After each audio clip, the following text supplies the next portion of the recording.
দিয়ে ইন্টারচেঞ্জ করবে, তাহলে তুমি খেয়াল করে দেখো মাইনাস এক্স ইকুয়ালস টু এক ধরনের ট্রান্সলেশন। তুমি ওই 2017 two the power 2017 y equals to F যে গ্রাফটি দেবে, একই সাথে x equals to 0, x equals to 1 line এবং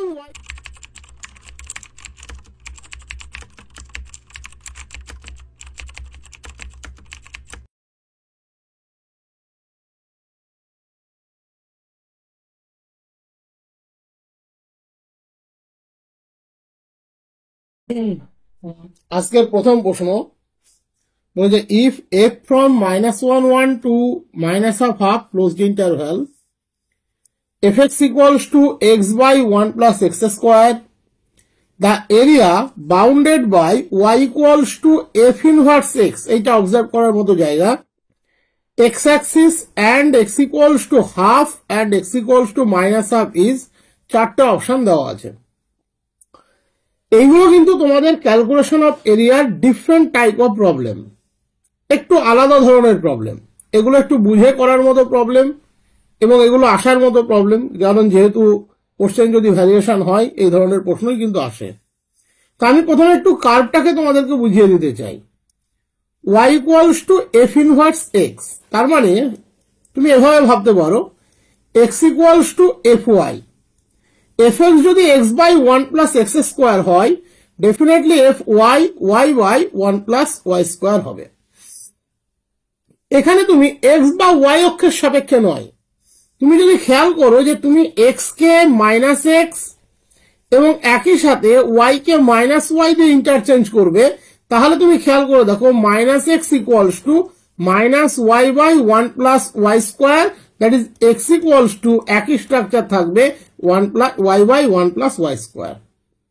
তার মানে সিমেট্রিসিটি আছে, কার রেসপেক্টে, অরিজিনাল রেসপেক্টে কিন্তু সিমেট্রিসিটি আছে। ওকে, এক্স বা ওয়াই অক্ষের সাপেক্ষে বলছি না, অপোজিট কোয়াড্রেন্টের রেসপেক্টেও ভাবতে পারো। সেটা যেভাবে তোমাদেরকে আমি কার্ভ ট্রেসিং পড়িয়েছিলাম, খেয়াল করে দেখো সিমেট্রিসিটি কিন্তু তুমি পাচ্ছ, বাট সেটা সিমেট্রিসিটি অ্যাবাউট এক্স বা ওয়াই তা আমরা বলছি না। তাহলে এখানে এরিয়াটা বের করতে দিয়েছে minus half to half, y equals to f inverse x এর, নট এফ এক্স এর। এক্স অ্যাক্সিসের মধ্যে যে পোর্শনটি বাউন্ডেড হবে তার এরিয়া তুমি বার করবে। তাহলে রিকোয়ার্ড এরিয়া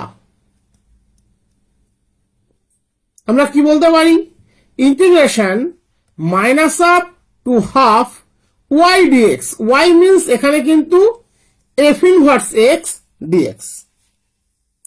তাহলে সিমেট্রিসিটি অ্যাপ্লাই করে 2 into 0 to half y, that is fx, f inverse x dx। এবারে আমরা একটা ছোট্ট স্ট্রাকচার বানিয়ে নিই। ধরে নিচ্ছি f ইনভার্স x সমান t, আমরা directly y equals to f inverse x টাকে একটু চেঞ্জ করে নিলাম সেপারেট ভ্যারিয়েবল দিয়ে, তাহলে x equals to ft, definitely dx equals to f dash t dt, এটা আমরা লিখে নিলাম। কেন করলাম এখন তুমি বুঝতে পারবে। তাহলে this quantity equals to 2 into, খেয়াল করে দেখো যখন x এর মান 0, তাহলে তখন আমরা x ইকুয়ালস টু ft মানে t by 1 plus t square, এটা আমরা বলতে পারি। যখন x এর মান 0 তখন t by 1 plus t square হচ্ছে 0, তার মানে ডেফিনেটলি t ইকুয়ালস টু তুমি পেয়ে যাচ্ছ 0।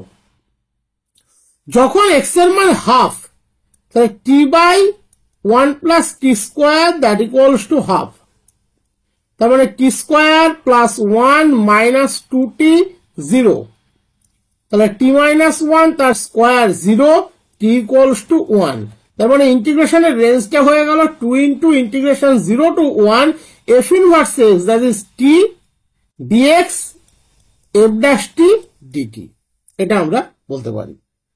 এবারে আমরা t into f dash t dt এটাকে যথারীতি আমাদের ফর্মুলা মেনে আমরা ইন্টিগ্রেশন করব। f dash t এর ইন্টিগ্রেশন করব, t এর ডেরিভেটিভ করব, এটা পরিষ্কার একদম। t এর ডেরিভেটিভ করলে 1 হয়ে যাবে। তাহলে প্রথমে f dash t এর আমরা ইন্টিগ্রেশন করছি, তাহলে কি পাবে ft, তাহলে t into ft, lower limit হলো 0, আপার লিমিট হলো 1, মাইনাস ইন্টিগ্রেশন 0 টু 1, t এর ডেরিভেটিভ 1, f dash t এর ইন্টিগ্রেশন ft ডিটি বসিয়ে দিলাম। এবারে যখনই তুমি টি এর জায়গায় 1 বসাবে তাহলে হয়ে গেল F1, আর 0 বসালে তো 0, টি যেহেতু 0 অটোমেটিক্যালি ওটা কেটে যাবে। মাইনাস ইন্টিগ্রেশন 0 to 1 FT, খেয়াল করে দেখো FT এর মান কত ছিল, T/1 plus T স্কয়ার, তাহলে T/1 plus T square dt 2 into F1, FT যদি T/1 plus T স্কয়ার হয়, F1 ডেফিনেটলি হাফ হয়। T/1 plus T square integration করো log of 1 plus T square divided by 2, lower limit 0, upper limit 1, তাহলে 2 into half minus টি এর জায়গায় 1 বসাও, log 2 by 2, that is 1 minus log 2, 1 কে আমরা log e বেশি লিখতে পারি, তার মানে log of e by 2, this is the right option. log of e by 2, option 2 is the right option. কারোর মনে একটা প্রশ্ন আসতে পারে, স্যার ইন্টিগ্রেশনের রেঞ্জকে আমরা 2 দিয়ে গুণ করি, এটা যখন x অক্ষ বা y অক্ষের সাপেক্ষে হয় তখন, ঠিক, এর মধ্যে কোনো ভুল নেই। তাহলে এখানে আমরা কেন এটা করতে গেলাম? দেখো এখানে গ্রাফটা কিন্তু জেনারেল গ্রাফ নয়, x/1 plus x স্কয়ার। তুমি গ্রাফটা যদি কম্পেয়ার করো তাহলে দেখতে পাবে যে x আর y ইন্টারচেঞ্জ করলে কোনো প্রবলেম নেই, এই জন্য এখানে 2 দিয়ে গুণ করা যায়। কেউ যদি 2 দিয়ে গুণ না করেও করে অ্যান্সার তার একই আসবে, সেক্ষেত্রে ওই টি এর রেঞ্জটা তাকে ওইভাবে চেঞ্জ করে নিতে হবে, -1 থেকে +1 করে করতে হবে, কোনো প্রবলেম নেই, তাতে অ্যান্সার একই আসবে। ঠিক আছে, যদি অবজার্ভ করো তাহলে এই প্রবলেমগুলোতে কিছু নেই, খুব সিম্পল প্রবলেম। বলেছে the area bounded by the curve 4 into modulus x minus 2017 to the power 2017 plus 5 into modulus y minus 2017 to the power 2017 less equals to 20 is 4টে option এক্ষেত্রে দেওয়া আছে। এই কার্ভটা যে স্ট্রাকচার তৈরি করছে তার এরিয়া বের করতে হবে। এখানে কার সাথে কি বাউন্ডেড না বাউন্ডেড এত কিছু কিন্তু বলা নেই, প্রয়োজনও নেই, তুমি কার্ভটাকে অবজার্ভ করলেই বুঝতে পারবে। মনে রাখবে আমরা সার্কেল দিয়ে তোমাকে সিম্পলি এক্সাম্পল দিতে পারি, সার্কেলের যদি আমার রেডিয়াস জানা থাকে তাহলে আমরা সার্কেলের এরিয়া লিখতে পারি, এবং আমরা জানি যে কোনো ট্রায়াঙ্গেলের ক্ষেত্রেও যদি আমরা ট্রান্সলেশন নিই তার জন্য কিন্তু ট্রায়াঙ্গেলের এরিয়ার কোনো পরিবর্তন হয় না, এরিয়া ইনভ্যারিয়েন্ট থাকে। এখানে যদি ছবিটাকে অবজার্ভ করো তোমার হয়তো মনে হতে পারে যে x minus 2017 to the power 2017 এটা কিরকম একটা বিষয়, আমাকে কি এই পাওয়ারটি ক্যালকুলেশন করতে হবে, তা কিন্তু নয়। তুমি অবজার্ভ করে দেখো, তুমি যদি x minus 2017 to the power 2017 that equals to capital X, y minus 2017 to the power 2017 equals to capital Y ধরে নাও, তার মানে this is one type of translation, এটা হচ্ছে এক ধরনের ট্রান্সলেশন। তুমি ওই 2017 to the power 2017 to the power 2017, 2017 to the power 2017 এইখানে নতুন অরিজিনটাকে শিফট করিয়ে নিলে জাস্ট একটা ট্রান্সলেশন, তার জন্য কিন্তু এরিয়ার কোনো পরিবর্তন হবে না।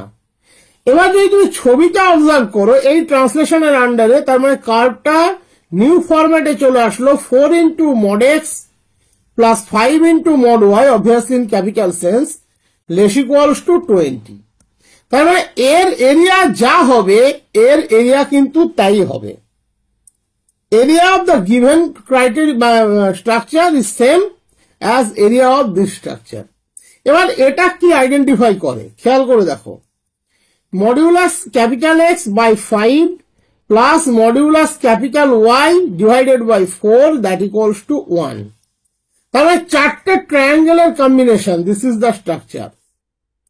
এখানে যদি আমরা যেহেতু সিমেট্রিসিটি হোল্ড করছে নিউ অরিজিনের রেসপেক্টে, এই স্ট্রাকচারটি দ্যাট ইজ এই ট্রায়াঙ্গেলটির এরিয়াকে 4 দিয়ে গুণ করে দিই, তাহলে ওভারঅল এরিয়া বেরিয়ে যাবে। তাহলে প্রবলেমের মধ্যে কিছু আছে? তাহলে রিকোয়ার্ড এরিয়া কত হবে? 4 into 4টা গুণ করছি 4 জনের জন্য, দিয়ে এই ট্রায়াঙ্গেলের এরিয়া আমরা বের করে নেব। হাফ ভূমি 5, উচ্চতা 4, কারণ রাইট অ্যাঙ্গেল ট্রায়াঙ্গেল। তাহলে কত পাচ্ছ? 2 দুগুণে 4, 5 দুগুণে 10, 4 10 40 স্কোয়ার ইউনিট। এই ধরনের প্রবলেমগুলো কিন্তু এরকমই হয়, এগুলোকে দেখে খুব জটিল মনে হবে, বাট তা কিন্তু নয়। ট্রান্সলেশন করে নিলে কোনো প্রবলেম নেই। আর এরিয়া ট্রান্সলেশনের আন্ডারে সবসময় ইনভ্যারিয়েন্ট থাকে। ট্রায়াঙ্গেল ইনভ্যারিয়েন্ট মানে ট্রায়াঙ্গেল দিয়ে যা যা ক্রিয়েট করা যায়, রম্বস হতে পারে, স্কোয়ার হতে পারে, সেগুলো সবার এরিয়া ইনভ্যারিয়েন্ট হবে, কোনো অসুবিধা নেই, কারণ তারই সামাপ, ট্রায়াঙ্গেলের সামাপ থেকেই সেটা আসছে।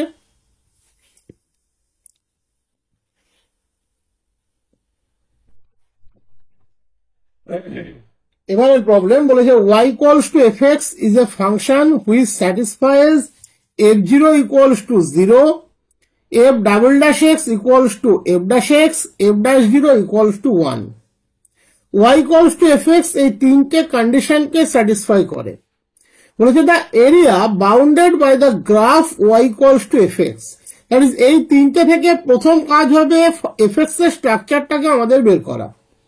তাহলে y equals to fx যে গ্রাফটি দেবে, একই সাথে x equals to 0, x equals to 1 line এবং y equals to -1, এই যে এনক্লোজারটা তুমি পাবে, যে স্ট্রাকচারটি পাবে, সেখানে যে এরিয়াটা এনক্লোজড হবে সেই এরিয়াটি তোমাকে বের করতে হবে। একটা বিষয় বলে রাখি, এখানে y equals to -1 দেখে কেউ ঘাবড়ে যাবে না, কারণ আমরা জানি integration a to b y dx সেটা x equals to a to x equals to b হয়। তাহলে ভাবতে পারো y equals to -1 এর রোলটা কি। নিশ্চয়ই মনে আছে আমরা বলেছিলাম যে দুটো কার্ভ যদি কোনোভাবে রিলেটেড হয়, লাইভ ক্লাসে করিয়েছিলাম, তাহলে তাদের জন্য ইন্টিগ্রেশন রেঞ্জ হয় দিস dx। এখানে y equals to -1টা কিন্তু এই y2 জায়গাতে ট্রিট হবে। তার মানে এখানে দুটো কার্ভের মধ্যে এরিয়া বের করতে বলেছে। আমি বলেছিলাম দুটো কার্ভের মধ্যে এরিয়া বের করতে গেলে দুটোর মধ্যে একটা হতে হয়, আইদার কমন অর্ডিনেট থাকতে হয় অথবা কার্ভ দুটোকে ইন্টারসেক্টিং হতে হয়।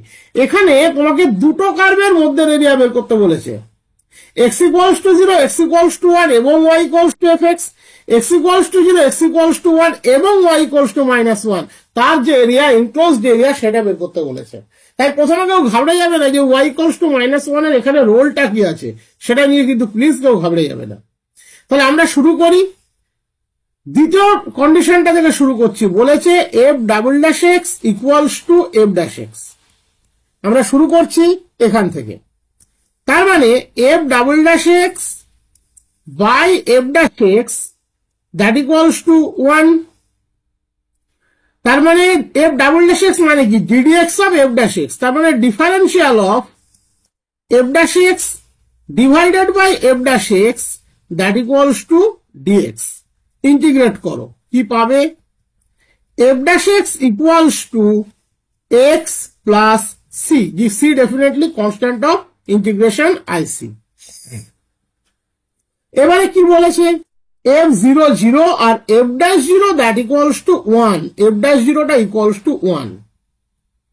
তাহলে for x equals to 0, f dash 0 that equals to 1, so c plus 0 equals to 1, that is c equals to 1, এটা আমরা পেয়ে গেলাম। তাহলে ফাইনালি এখান থেকে আমরা কি পাচ্ছি? f dash x equals to x plus 1, f dash x মানে কি ddx of fx, আমি অনেকটা ভেঙে চুরে করাচ্ছি, that equals to x plus 1, তার মানে fx equals to x dx plus dx। তাহলে fx equals to, sorry, d of fx equals to, তাহলে fx equals to x square by 2 plus x plus c2, c2 নিলাম, আরেকটা c নিয়েছিলাম, এবার c2 নিলাম, c2 equals to IC। এবারে কি বলেছে? f0 equals to 0, তাহলে f0 equals to 0, তাহলে যখন x equals to 0, f0 হচ্ছে 0, তার মানে আমরা কি লিখতে পাচ্ছি? c2 equals to 0। তাহলে এখান থেকে আমরা fx সম্পর্কে কি লিখতে পারলাম?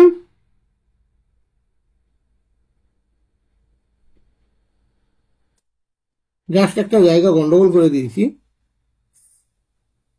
এটা লগ এফ ড্যাশ এক্স হতো, সরি হঠাৎ করে মনে হলো log f dash x equals to this, f dash zero equals to 1, log 1 equals to 0, sorry তাহলে সি ইকুয়ালস টু 0, তাহলে f dash x equals to x.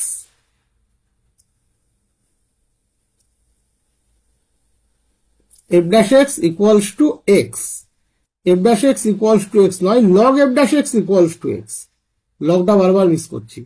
তাহলে লগ এফ ড্যাশ এক্স যদি x হয়, sorry হ্যাঁ একটু গন্ডগোল করে দিয়েছি, তাহলে f dash x equals to হচ্ছে e to the power x, তাহলে f x equals to e to the power x plus C two, দেখো কোনো অসুবিধা নেই, সি টু আই সি। এবার হচ্ছে f dash f zero zero, f zero zero, তাহলে C two equals to e to the power zero that is -1। হ্যাঁ এটা একটু গন্ডগোল করে ফেলেছিলাম, হঠাৎ করে বুঝতে পারলাম যে একটা কিছু ভুল করছি। তাহলে f x equals to e to the power x -1, এটা হলো ফাংশন, দ্যাট ইজ তুমি এটাকে মনে মনে y1 হিসাবে ট্রিট করতে পারো। আর y2 দ্যাট তোমাকে বলে দিয়েছে y ইকুয়ালস টু -1। ওকে, তাহলে y1 মাইনাস y2 যে ইন্টিগ্রেশন হবে সেটাই হবে রিকোয়ার্ড এরিয়া। ইন্টিগ্রেশন কোথায় বলেছিল, x equals to 0 to 1, 0 to 1, y1 minus y2 dx. This is the area. ছবিটাও এখানে দেওয়া আছে, তোমরা চাইলে দেখতে পারো। এই যে y equals to -1, that is y plus 1 0, আর এই হলো y equals to e to the power x, x equals to 0 to x equals to 1 এর মধ্যে যে অর্ডিনেট, সেই অর্ডিনেটের রেসপেক্টে আমরা ইন্টিগ্রেশন বা এরিয়া বের করতে যাচ্ছি, কমন অর্ডিনেট এটা। তাহলে ইন্টিগ্রেশন 0 to 1, y1 মানে y1 ছিল তোমার e to the power x -1, R y2 হচ্ছে -1, তার আবার মাইনাস, দিস ইজ y2, তাহলে -y2 হয়ে যাবে +1 dx। তাহলে integration 0 to 1 e to the power x dx, lower limit 0 upper limit 1, e -1। আশা করি e -1 অপশনের মধ্যে আছে, option 3 is the right option. এই জায়গাটা একটু খেয়াল করবে, এটা আমি আবারও বলছি, গন্ডগোল করে ফেলেছিলাম, লগটা আমি খেয়াল করিনি। লগ এফ ড্যাশ এক্স হচ্ছে x plus c, x equals to 0 তে এফ ড্যাশ 0 1, তাহলে লগ 1 হয়ে গেল 0, সি হয়ে গেল 0, তাহলে ফাইনালি আবার এখানে একটু ভুল বলে ফেলেছিলাম, তাহলে log f dash x equals to x, তাহলে f dash x equals to e to the power x. এবার আর কোনো প্রবলেম নেই, ইন্টিগ্রেট করো, f x equals to e to the power x plus C two, এফ 0 0, তাহলে C two -1, তুমি এখান থেকে y1 দ্যাট ইজ ফার্স্ট কার্ভটি পেয়ে গেলে ই টু দি পাওয়ার এক্স -1, ছবিতে দেখতে পাচ্ছ ওটা আইডেন্টিফাই করা আছে। আর y2 হচ্ছে এখানে -1, তার মানে মডিউলাস y1 -2, তাহলে ultimate E to the power x এর ইন্টিগ্রেশন e -1।